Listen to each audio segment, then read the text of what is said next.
പക്കോട ഉണ്ടാക്കാൻ വേണ്ടിയിട്ട് 1 കപ്പ് ഇഡ്ഡലി മാവ് നന്നായിട്ട് ഇടണം. പുളിച്ച് പൊങ്ങിയ 1 കപ്പ് ഇഡ്ഡലി മാവ്, 1/2 കപ്പ് കടലമാവ്, ചെറുതായിട്ട് അരിഞ്ഞു വെച്ച ഒരു മീഡിയം സൈസ് സവോള, കുറച്ച് കറിവേപ്പില, കുറച്ച് മല്ലിയില ചെറുതായിട്ട് നുറുക്കി വെച്ചത്, ഒരു പച്ചമുളക് ചെറുതായിട്ട് അരിഞ്ഞത്, അണ്ടിപ്പരിപ്പ് ചെറുതായിട്ട് നുറുക്കിയിട്ട് എണ്ണയ്ക്കകത്തിട്ടൊന്ന് റോസ്റ്റ് ചെയ്ത് വെച്ചിരിക്കുന്ന കാഷ്യൂനട്ട്. ആദ്യം നമുക്ക് ഈ ഇഡ്ഡലി ബാറ്റർ ഇതിൻ്റെ അകത്തേക്ക് ഒഴിച്ചു കൊടുക്കാം. ഇതിൻ്റെ അകത്തേക്ക് കടലമാവ്, ഇത് രണ്ടും കൂടി നന്നായിട്ട് മിക്സ് ചെയ്യാം.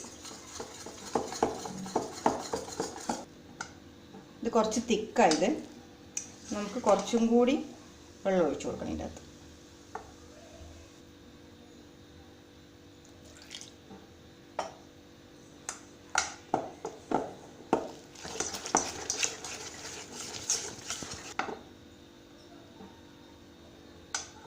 സവോള, കറിവേപ്പില, മല്ലിയില, പിന്നെ നമ്മൾ എടുത്തു വെച്ചിരുന്ന ക്രഷ് ചെയ്ത കാഷ്യൂനട്ട്, ആവശ്യത്തിന് ഉപ്പ്. ഈ ഇഡ്ഡലി മാവിൽ ഞാൻ കുറച്ച് ഉപ്പ് നേരത്തെ ഇട്ട് വെച്ചിട്ടുണ്ടായിരുന്നു മിക്സ് ചെയ്യുമ്പോൾ. ഇപ്പോൾ അതുകൊണ്ട് ഞാൻ കുറച്ച് ഇട്ട് കൊടുത്തിട്ടുള്ളൂ. ഇനി ഇതിൻ്റെ അകത്തേക്ക് ഒരു 1/2 ടീസ്പൂൺ മുളക് പൊടി, 1/2 ടീസ്പൂൺ മല്ലിപ്പൊടി, നുള്ള് മഞ്ഞൾപ്പൊടി, പച്ചമുളക് ഇട്ടിട്ടില്ല കേട്ടോ, പച്ചമുളകും കൂടി ഇട്ട് കൊടുക്കാം. ഇനി ഇതെല്ലാം കൂടി ഒന്ന് മിക്സ് ചെയ്യണം.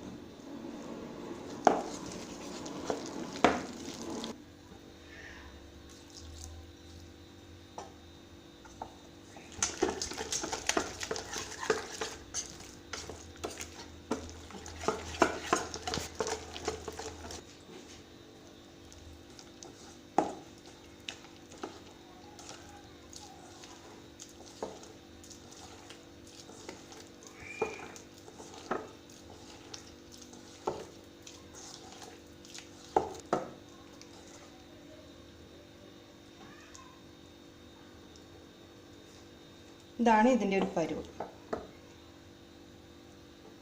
ഇതുണ്ട് നമ്മുടെ ബാറ്റർ റെഡി ആയിട്ടുള്ളത്.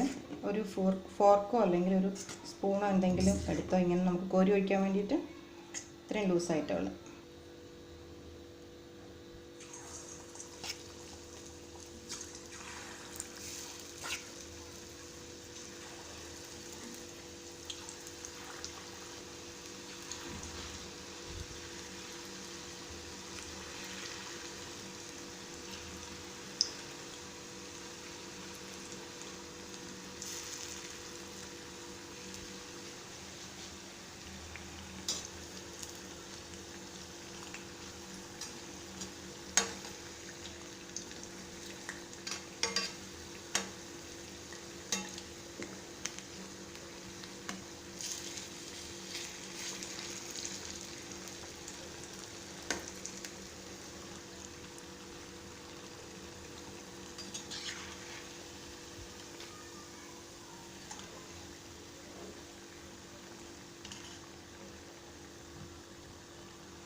അങ്ങനെ നമ്മുടെ ഇഡ്ഡലി പക്കാവട എല്ലാം ഇവിടെ എടുത്ത് വെച്ചിട്ടുണ്ട്.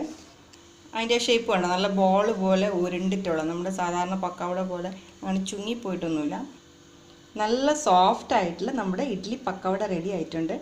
അതിൻ്റെ ഷേപ്പ് വേണം, നല്ല ബോൾ പോലെ ഉരുണ്ടിരിക്കുന്നുണ്ടോ, അതേപോലെ തന്നെ സോഫ്റ്റും ആയത്. ഞാൻ ഇപ്പോൾ ഒരെണ്ണം മുറിച്ച് കാണിച്ചു തരാം. ഇത് കണ്ടോ, നല്ല സോഫ്റ്റായത്, പഞ്ഞി പോലെയുണ്ട്.